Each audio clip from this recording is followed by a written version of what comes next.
क्या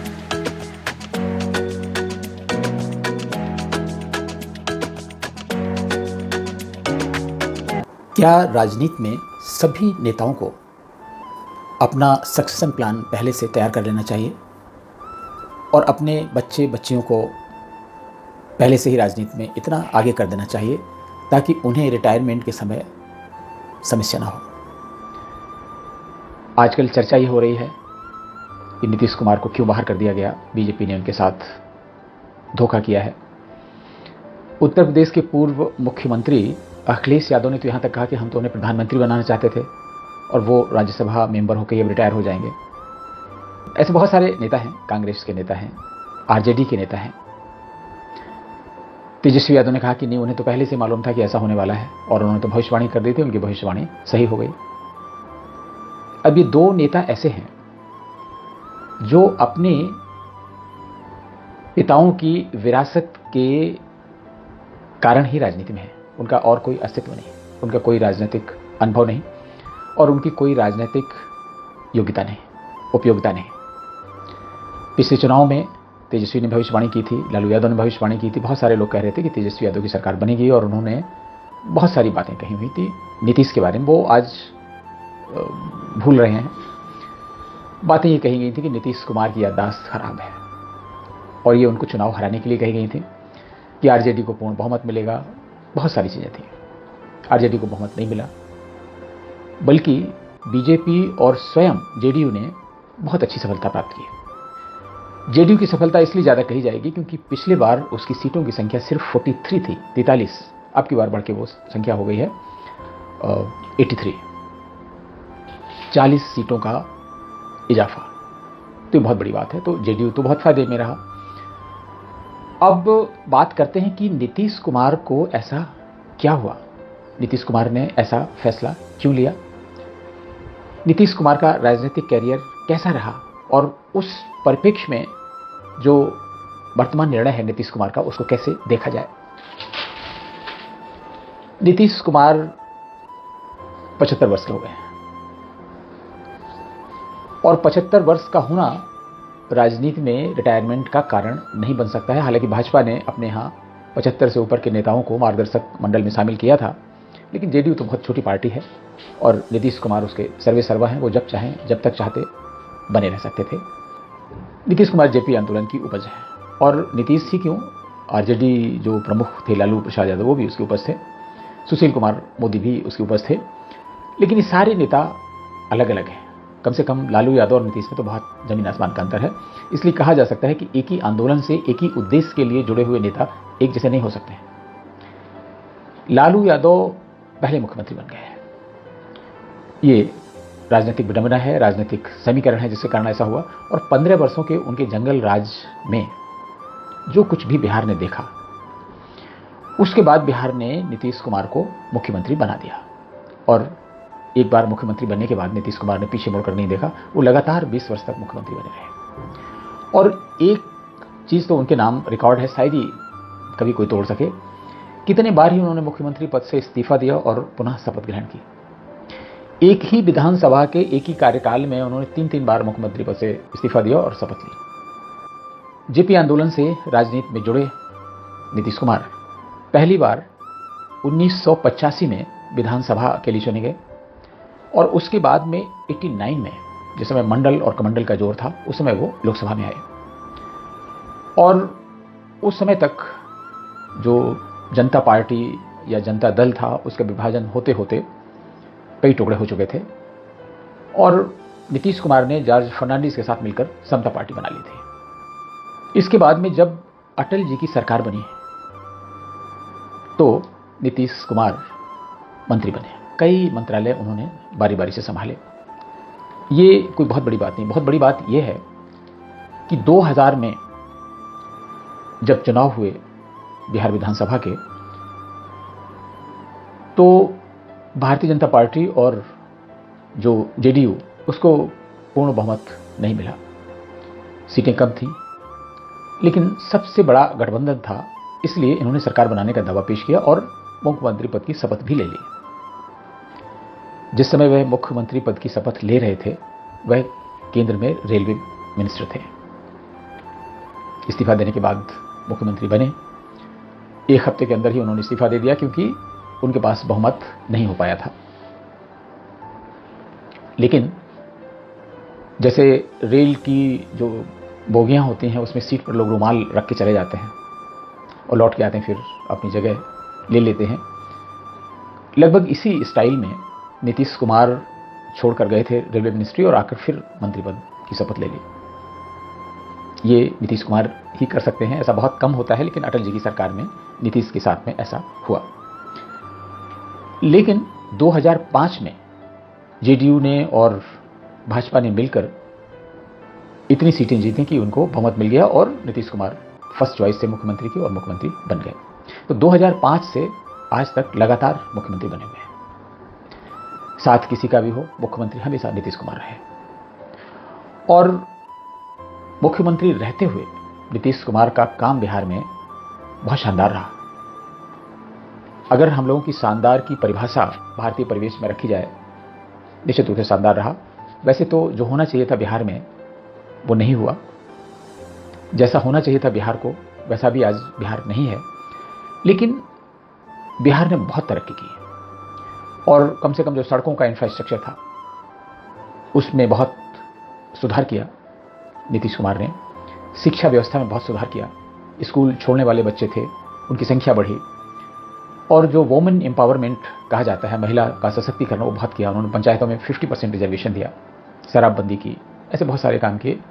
और ये सब काम मिलके ही नीतीश कुमार लोकप्रिय हुए।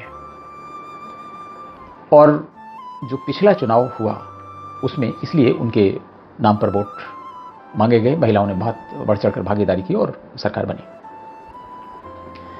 लेकिन जो बीजेपी और नीतीश कुमार की यात्रा है वो बहुत स्मूथ नहीं रही।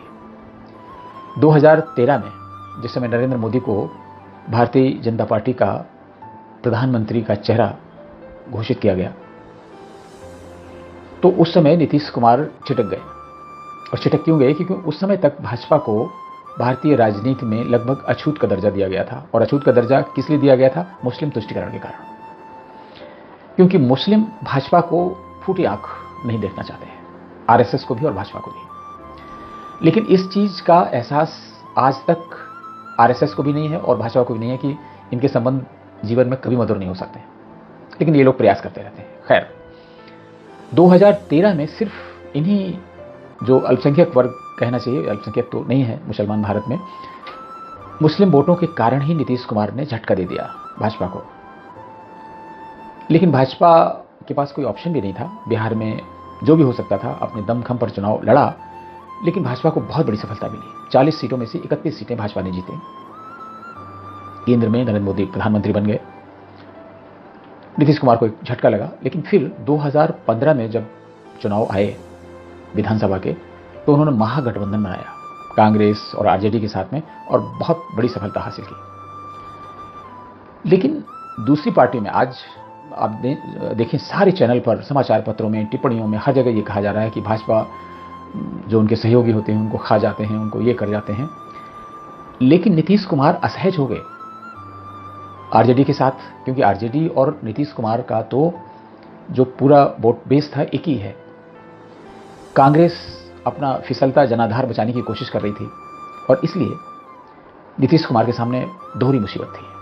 और अनंतोगत्वा नीतीश कुमार 2017 में इस गठबंधन से अलग हो गए और पिछले दरवाजे से भाजपा से बातचीत चल रही होगी और भाजपा के समर्थन से मुख्यमंत्री बन गए। और इसके बाद में ये साथ चलता रहा। लेकिन जैसे बिछड़ना मिलना नीतीश की नियति है, 2022 में एक बार फिर नीतीश कुमार बीजेपी से छिटक गए और उन्होंने आरजेडी के साथ मिलकर सरकार बना ली। तेजस्वी के चाचा, आरजेडी के भाई, गले मिलती तस्वीरें, बहुत कुछ टीवी पे, मीडिया में दिखाया गया। लेकिन सरकार बहुत लंबे समय तक नहीं चलनी थी और नीतीश कुमार की सांसें रुकने लगीं। बताया जाता है कि इस सफोकेशन के बीच नीतीश कुमार ने फिर गुहार लगाई भाजपा से और वो भाजपा में वापस आ गए। 2000 लेकिन वापस आने के पहले 2023 में एक बड़े काम के रूप में ले सकते हैं, एक बड़ी योजना के तहत नीतीश कुमार को इंडिया जो अलायंस है, गठबंधन है, उसका कन्वीनर बना दिया गया, संयोजक बना दिया गया, और लोगों ने कहा कि ये प्रधानमंत्री का चेहरा होंगे। लेकिन इंडिया गठबंधन को विजय मिले ना मिले, मिलती ना मिलती, वो एक अलग चीज थी। लेकिन कांग्रेस को स्वीकार नहीं था कि कांग्रेस के अतिरिक्त किसी और दल का नेता प्रधानमंत्री कैसे बन सकता है, और इस पर बहुत तकरार शुरू हो गई। और इस टकराव के बाद नीतीश कुमार ने स्वतः गठबंधन छोड़ दिया और एक बार फिर भाजपा के साथ आ गए 2024 में। और उन्होंने कहा भी, घोषणा भी की कि अब हम कहीं नहीं जाएंगे। शायद वो भी ऊब चुके थे इतने अनुभव करते हुए, प्रयोग करते करते। जो पिछला चुनाव हुआ उसमें ऐसा लग रहा था कि नीतीश का आखिरी चुनाव है, क्योंकि उनकी जो इंद्रियां साथ नहीं दे रही थी। कुछ ना कुछ ऐसा हो जा रहा था जो मीडिया में बहुत तूल बनता था। कभी किसी का नकाब हटा दिया, तो कभी किसी के सिर पे गमला रख दिया, कभी राष्ट्रगान के समय किसी का हाथ पकड़ के हंसते रहे। ऐसी घटनाएं हो रही थी। ऐसे में उनकी पार्टी के लोग भी उनको बहुत बर्दाश्त करने की स्थिति में नहीं थे। लेकिन उनका कद ऐसा है, उनके नाम पर वोट मिला, भाजपा ने उनको मुख्यमंत्री का चेहरा बनाया हुआ था, इसलिए उनको ऐसे हटाया भी नहीं जा सकता था। और नीतीश कुमार ने बहुत अच्छा किया, एक बहुत सामयिक निर्णय लिया कि उनको मुख्यमंत्री पद से हट जाना चाहिए था, वो हट गए। लेकिन एक दो खट्टी चीजें और हैं, खट्टी मीठी जो भी कहें, भाजपा के साथ में। भाजपा की एक मीटिंग पटना में थी जिसमें पार्टी के बड़े बड़े नेता थे, शायद राष्ट्रीय कार्यकारिणी की बैठक थी, और उसमें एक दिन पहले या उसी दिन सुबह एक फोटो छप गई अखबारों में नरेंद्र मोदी के साथ में, और इस तरीके से दिखाते हुए कि भाई नरेंद्र मोदी ने बिहार को बहुत सहायता दी है और नीतीश कुमार और नरेंद्र मोदी की बहुत अच्छी दोस्ती है। और यही बात बिगड़ गई। नीतीश को ये बात बिल्कुल पसंद नहीं थी कि गुजरात दंगों का आरोपी उनका दोस्त कहा जाए, ये उनको बर्दाश्त नहीं था। तो उन्होंने इसे बहुत ही गंभीरता से लिया, और कार्यकारिणी में आप समझते हैं कि शामिल होने के लिए टॉप लीडर्स थे बीजेपी के, अटल बिहारी वाजपेयी, लाल कृष्ण आडवाणी, मुरली मनोहर जोशी और सभी। और बीजेपी और जेडीयू की मिलीजुली सरकार थी बिहार में। नीतीश कुमार ने उन्हें रात्रि भोज पे आमंत्रित किया था, लेकिन जब फोटो छप गई तो लगभग 3:30-4 बजे उन्होंने भोज कैंसिल कर दिया। ये एक बहुत बड़ा अपमान था। इससे अटल आडवाणी जैसी जोड़ी, मुरली मनोहर जोशी जैसे जो लोग थे बहुत असहज हो गए, लेकिन सभी खून का घूंट पीकर रह गए। इसे सहिष्णुता कहें, बर्दाश्त करने की क्षमता कहें, मजबूरी कहें, जो भी कहें, लेकिन इस चीज को स्वीकार कर लिया गया। इसके बाद जब लोकसभा का चुनाव आया तो नीतीश कुमार ने शर्त यह रख दी कि नरेंद्र मोदी राज्य में चुनाव प्रचार के लिए नहीं आएंगे। अब कोई भी पार्टी अगर भाजपा अपने नेता को बुलाती है अपने प्रत्याशियों के चुनाव प्रचार के लिए, तो इसमें किसी को क्या दिक्कत हो सकती है। लेकिन उन्होंने शर्त रख दी और भाजपा ने इस शर्त को मान भी लिया। नरेंद्र मोदी बिहार में नहीं गए। नरेंद्र मोदी के साथ में भी एक चीज जुड़ी हुई है कि कोई उनका कितना भी अपमान करे, जब वो उससे मिलते हैं, दोस्ती करते हैं, तो बिल्कुल अपनेपन से मिलते हैं। ये बात आई गई हो गई।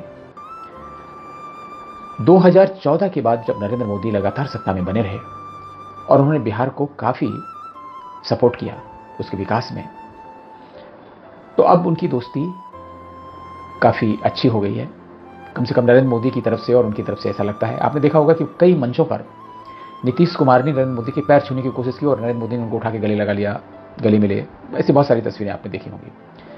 तो एक इसमें तो ये दिखता है कि नीतीश कुमार की सहृदयता या बड़प्पन या नरेंद्र मोदी को बहुत बड़ा मानना और नरेंद्र मोदी की महानता की उनको गले लगा लेना, ये सारी चीजें चलती रहीं। लेकिन फिर अनायास ऐसा क्या हो गया कि वो इसके लिए मान गए कि राज्यसभा में जाएंगे। तो उसमें ये बताया जाता है कि उनके बेटे निशांत कुमार आएंगे और वो उन्होंने जेडीयू ज्वाइन भी कर चुके हैं इस समय तक, और वो डिप्टी सीएम बनेंगे, उप मुख्यमंत्री। और इसमें जेडीयू में भी सहमति है। जेडीयू के कार्यकर्ताओं में, उनके समर्थकों में थोड़ा सा रोष है कि उनको रहना चाहिए था। लेकिन ये नीतीश कुमार का, अगर मेरी राय है तो यह है कि बहुत समय से लिया गया निर्णय है। आपको याद हो कि जिस समय बिहार में चुनाव हो रहे थे असेंबली की, तो भाजपा नेताओं की और इवन जेडीयू के जो बड़े नेता हैं उनकी सांसें अटकी रहती थी कि बीच चुनाव में नीतीश कुमार कहीं कुछ ऐसा बखेड़ा न खड़ा करते हैं अपनी याददाश्त के सहारे और हरकतों से कि पूरा बना बनाया खेल बिगड़ जाए। ऐसा हुआ नहीं, सौभाग्य से। और नीतीश कुमार ने बहुत मेहनत की, जहाँ कहीं जाना हुआ था वो सुबह से पहुँच गए। नरेंद्र मोदी अगर राज्य के दौरे पर पहुँचते थे तो उनको रिसीव करने पहुँचते थे। बहुत मेहनत की, इसमें कोई दो राय नहीं, और उसका प्रतिफल मिला दोनों पार्टियों को। बहुत ही इस समय 242 की असेंबली में उनके पास 202 सीटें हैं। भाजपा की 91, जेडीयू की 83, 19 बाकी और लोगों की हैं, लोक जनशक्ति 28 और लोगों की हैं, 19 अकेले लोक जनशक्ति की हैं और 9 सीटें हम और दूसरे लोगों की हैं। तो ये बहुत बड़ा अचीवमेंट भी आया। लेकिन अब वही पत्रकार, वही राजनेता कह रहे हैं कि अरे भाई नीतीश ने तो बहुत बड़ी गलती की, उनको अपने बेटे बेटियों को पहले से तैयार करना चाहिए था, जैसे मुलायम सिंह ने अखिलेश को तैयार कर दिया, जैसे लालू यादव ने अपने बेटे को तैयार कर दिया, जैसे करुणानिधि ने स्टालिन को तैयार कर दिया, जैसे प्रकाश सिंह बादल ने अपने बेटे को कर दिया। अब ये वही कह रहे हैं जो परिवारवाद का विरोध कर रहे थे, आज वो वही चीजें कह रहे हैं। तो अगर उन्होंने नहीं किया तो बहुत अच्छी बात है। लेकिन क्या सचमुच अपने प्रिंसिपल पर, अपने सिद्धांतों पर अड़े रहकर नीतीश ने ऐसा किया? लोग कहेंगे हाँ, और यही नीतीश की मानता है, लेकिन ऐसा है नहीं। इसमें दोनों फैक्टर हैं। ये तो नहीं कहा जा सकता है कि सिर्फ सिद्धांतों की वजह से ऐसा किया। जो उनके बेटे निशांत कुमार हैं, वो एक सॉफ्टवेयर इंजीनियर हैं, वो भी बहुत ही शांत स्वभाव के हैं और बहुत ही स्पिरिचुअल माइंड के हैं। उनका स्वभाव राजनीति के अनुरूप नहीं है, और वो पहले से ही आप ये मान के चलिए कि वो राजनीति के लिए टोटली अनफिट हैं। लेकिन अब उनको राजनीति में लाया जा रहा है, लाने वाले जेडीयू के लोग हैं कि भाई अभी तो इनकी जो जमा पूंजी है नीतीश कुमार की, उसको भुनाना है, जो फिक्स डिपॉजिट है उसको लंबे समय तक चलाना है, इसलिए उनके नाम का उपयोग करके लाएंगे।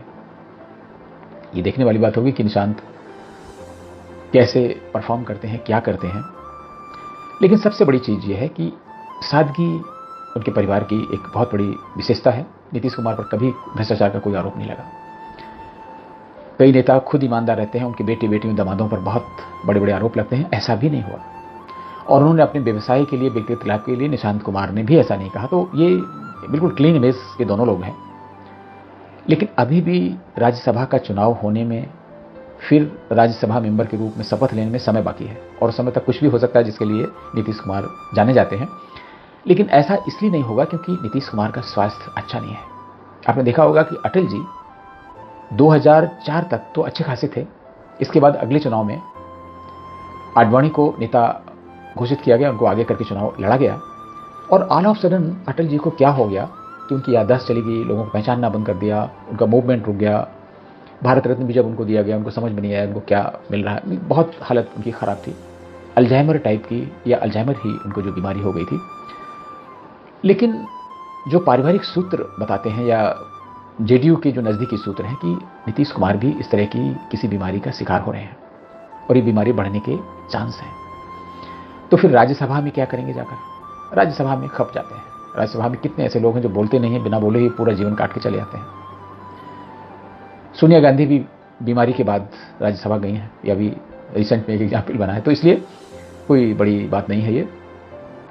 हो सकता है उनको कोई और दायित्व दिया जाए, केंद्र में मंत्री बन जाए, हालांकि वो अनलाइकली लगता है, क्योंकि अगर मंत्री बन के काम कर सकते होते तो बिहार के मुख्यमंत्री बने रहते।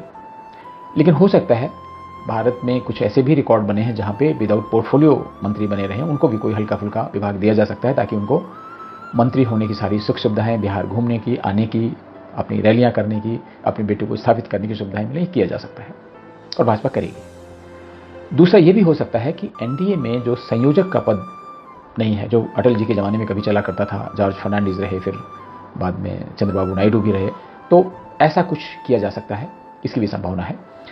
फिलहाल ये तो भविष्य के गर्त में है।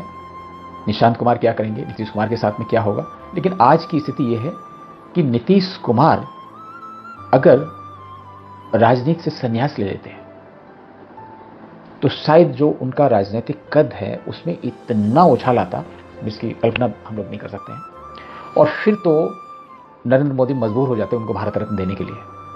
भारत रत्न हो सकता है अभी मिल जाए, क्योंकि आजकल तो पद्म पुरस्कार घर की खेती माने जाते हैं। मुलायम सिंह यादव को पद्म विभूषण दे दिया गया, जिन्होंने क्या किया बताने की आवश्यकता नहीं। कल्याण सिंह को कुछ भी नहीं मिला। तो ऐसी चीज़ें हैं। साउथ में, तमिलनाडु में कई ऐसे लोगों को भारत रत्न दिया गया जिनको हिंदी भाषी क्षेत्रों में कोई जानता नहीं, दूसरे राज्यों में कोई जानता नहीं। तो ये भारत रत्न तो हो सकते हैं, लेकिन अगर उन्होंने संन्यास लिया होता तो वाकई भारत रत्न बन जाते हैं। इसमें कोई दो राय नहीं कि नीतीश का कार्यकाल हमेशा बिहार के संदर्भ में याद किया जाएगा। जंगल राज से लेकर सुराज तक सुशासन बाबू का जो सुराज आया, उनकी एक गाथा याद रखी जाएगी। इसका जो प्रभाव है वो दिखाई पड़ता है बिहार में, और नीतीश को बिहार हमेशा याद रखेगा। लेकिन ये इस पर भी निर्भर करता है कि आगामी जो समय है, इनके राज्यसभा सदस्य के रूप में शपथ लेने से लेके आगे की जो चीज़ें हैं वो कैसी रहती हैं, इस पर भी निर्भर करेगा। क्योंकि राजनीति क्रिकेटर की तरह एक आखिरी ओवर में क्या होता है, इसको बहुत याद रखा जाता है। तो नीतीश कुमार के बारे में भी हमें सिर्फ इंतजार करना होगा कि आगे समय क्या लाता है। तो आज यहीं तक, फिर किसी ज्वलंत मुद्दे पर आपसे बात होगी। तब तक के लिए आगे दीजिए, नमस्कार।